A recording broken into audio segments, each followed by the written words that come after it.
GABRINO Quintiro is struggling to feed his family. Like the other fishermen here, Quintiro no longer earns as much as he used to.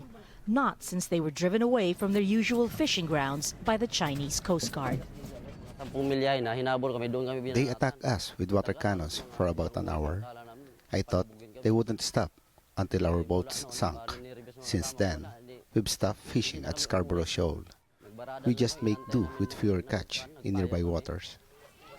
These fishermen say China is the trespasser, but they're too afraid to return to the shoal. Going by international law, Scarborough is within the Philippines' exclusive economic zone, but it's also one of the many features in the South China Sea being claimed by China. The Philippines has taken the dispute to an international tribunal for arbitration. The legal action angered China, but is backed by countries such as the US, Japan, and Australia, all insisting they want to protect freedom of navigation through this vital waterway.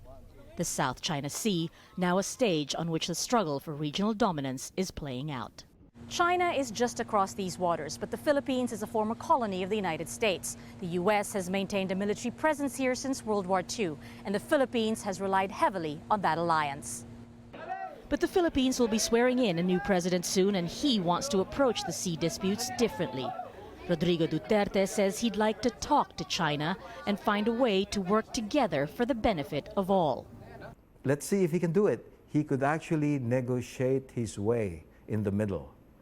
Somewhere between the U.S. and China, it's sort of a signal of reassurance to the Chinese that the Philippines will not be a pawn of U.S. foreign policy nor a Trojan horse on behalf of the U.S.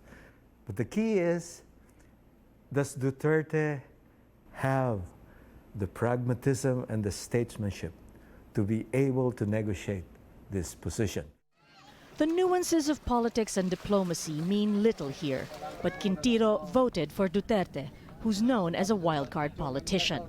Quintiro says all the fishermen want is to be able to earn a living without fearing for their lives, even if that means sharing the catch with China. Marga, Ortigas, Jazeera, Zambales, the Philippines.